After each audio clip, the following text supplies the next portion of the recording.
underpinned the court in order to be able to talk about Japanese internment and rights of habeas corpus and other kinds of classic liberal rights that were abrogated by what happened in World War II to the Japanese in Seattle. Now, in the discussion of this, I think this is interesting because students, you'll note the pseudonyms, Pung Turt and Georgie, offered supportive comments after viewing the post. They also added additional information to the post, including a related website of interest. Significantly, one of the more advanced students in the class, Pung Turt, answered a direct question posed by the teacher about the Fifth Amendment's relevance to the Japanese internment struggles. She showed her own understanding of the concept of due process and at the same time helped the other students to make further connections between the historical event of the internment and the idea of due process as a right guaranteed by the American Constitution.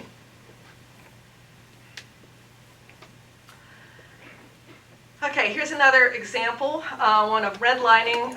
For those of you who are not from the US context or urbanists, redlining was literally a red line that was drawn around areas of a city that were considered by the financial community to be not worthy of further investment. So those areas of the city, which are almost always low income and almost always minority, either immigrants or African American communities, were literally redlined and still are. This is a practice a lot of people think is done and gone. It's no longer legal, of course, but I teach an urban class in the spring, and I was just going through the internet and I'm talking about the history of redlining, and there was a case of redlining in Minnesota from one of the Minnesota cities from like 3 years ago.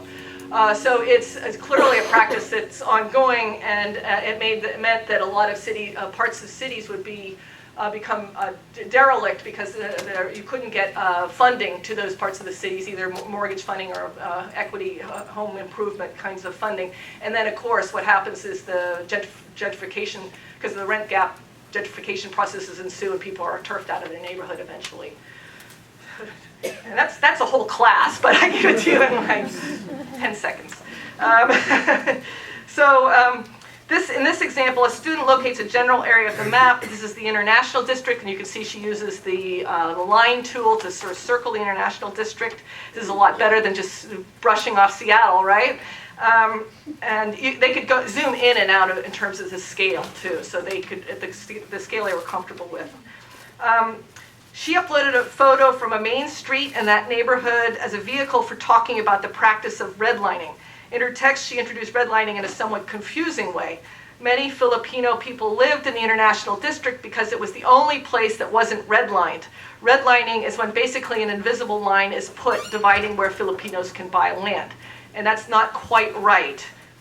So what happens then is, of course, students are confused. So the comments that appeared in the text box following this dialogue demonstrated the collaborative, spatially oriented learning process that occurred in the classroom as a result of this exchange.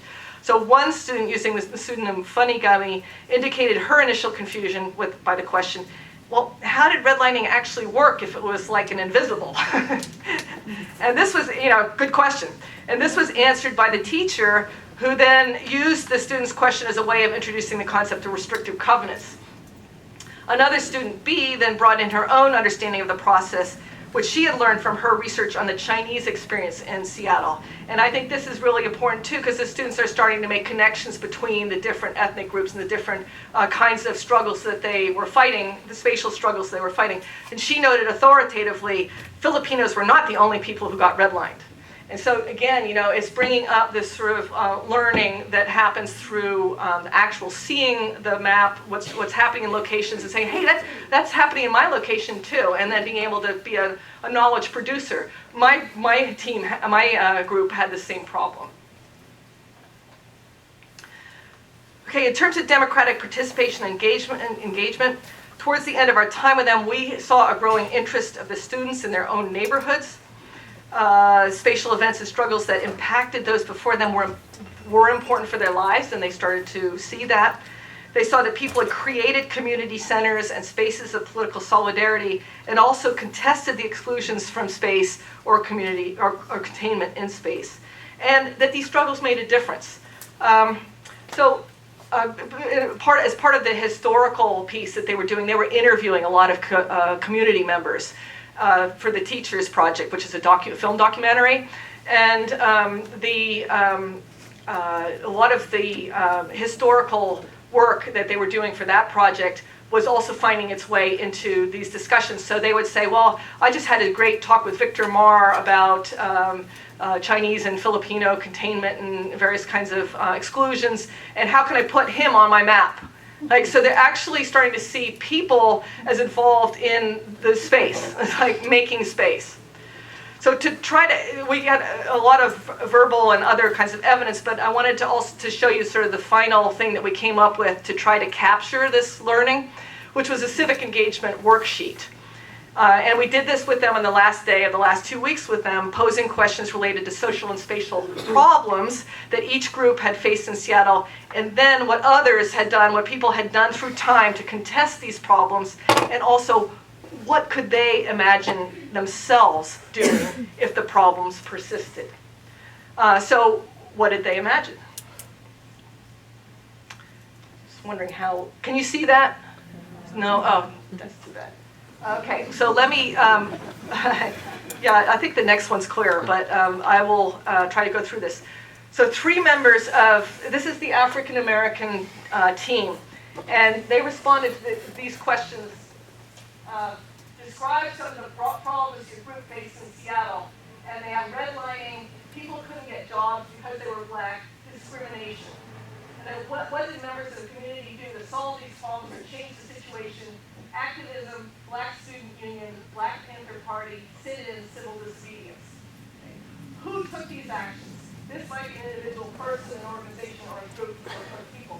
Black Student Union, Larry Gossett, that's someone they interviewed from Seattle. Black Panther Party, Aaron Dixon, Esther Mumford. Did any of these actions or processes take on your map? Which one? All of them? Yay! Look back at question 1. Did any of these problems remain in Seattle today? Discrimination in schools and jobs, but not as much as before. And then, how might you or your class get involved in solving that? I love this. Stalk the police and keep a tally of what races are pulled over and for what. Very pertinent for what's going on right now. Join the nonprofit organizations. And then here's another one. I hope this one's a little clearer. This is from the Chinese team. Like a second example.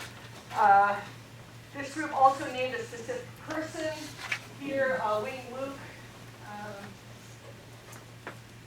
Maybe that was a different one that I had here. But they named specific people and places, the Benevolent Society, Chinese Information Service Center, and Vimar tried buying a house on Beacon Hill, but they wouldn't sell it to her because she's Chinese. How might your class get involved in solving these problems, alerting people of these problems, educating people, and our own video documentary. So their video documentary, which the teacher set up for them to give at the end of this 5 weeks, was given not just to their parents and the friends, but to the community members that they had interviewed and to various people in the local politics of Seattle. And it was a big group. So here these kids are coming up and talking about the video documentary and their maps and what they did. What they can do to change things for the better. Okay, so in conclusion, the geovisualization and collaborative mapping project we felt enabled the young people to see the multiple ways that cultural history becomes layered and sedimented in the urban landscape. And importantly, these visible patterns were not perceived as something fixed and unchanging, but rather as features of a process in constant motion and contestation.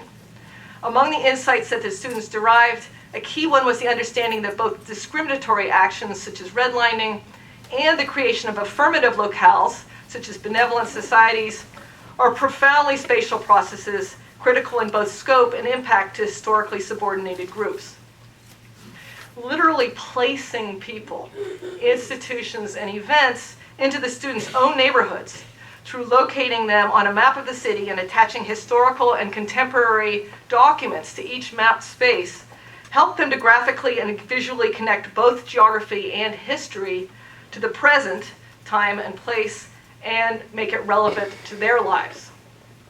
So through the process of researching, mapping, and talking with each other about their own city and neighborhoods, the students showed a greater awareness that history is not necessarily a set of seemingly abstracted processes and events that occurred sometime and somewhere else, but rather can describe something that happens here in our space. Mapping our culture and our history can render events and processes more immediate, more visceral, and personal, and also more potentially alterable. The students in our study, we believe, learned how to counter-map and counter-think, to resist hegemonic ways of representing space. They uncovered absences in the historical record, jazz, Seattle West Coast jazz, and celebrated the multiple ways that women and minority groups, like Barbara Jordan, have demanded and taken space in times past. Through this process, the students learned about and represented new spatial narratives of the city, and as young people's geographers, they became political actors in their own right. Thank you. We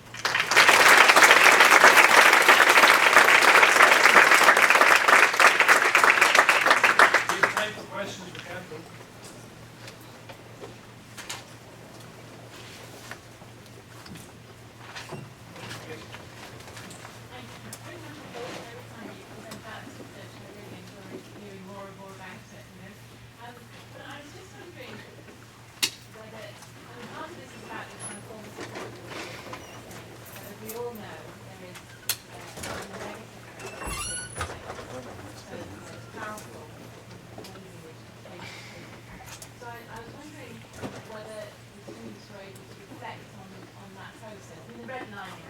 Yeah.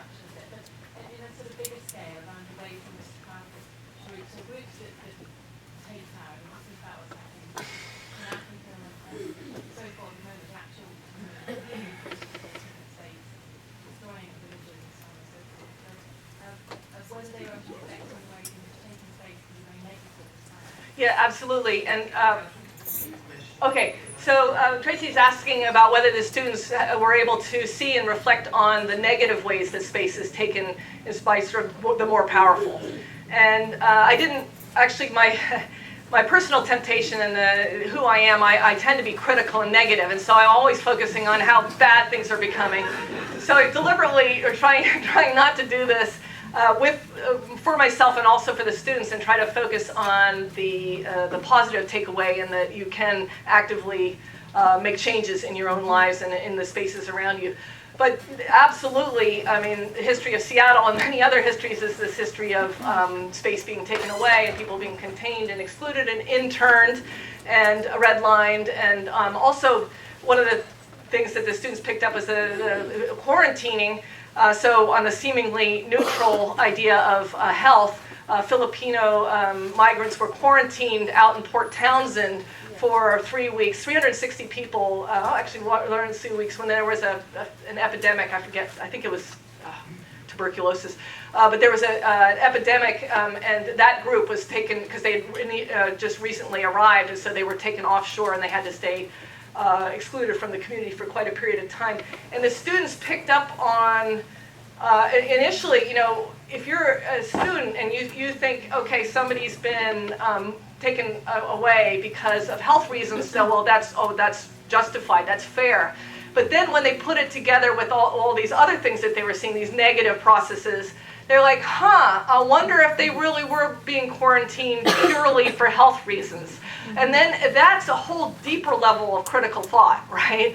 Sort of to like, I wonder if science is always neutral, just like mapping. You know, intuitively as critical thinkers, all of us know that mapping is not neutral. But if you probably walked out onto the street, people are like, oh yeah, that's, of course, that's facts, that's factual. A map is like, yeah.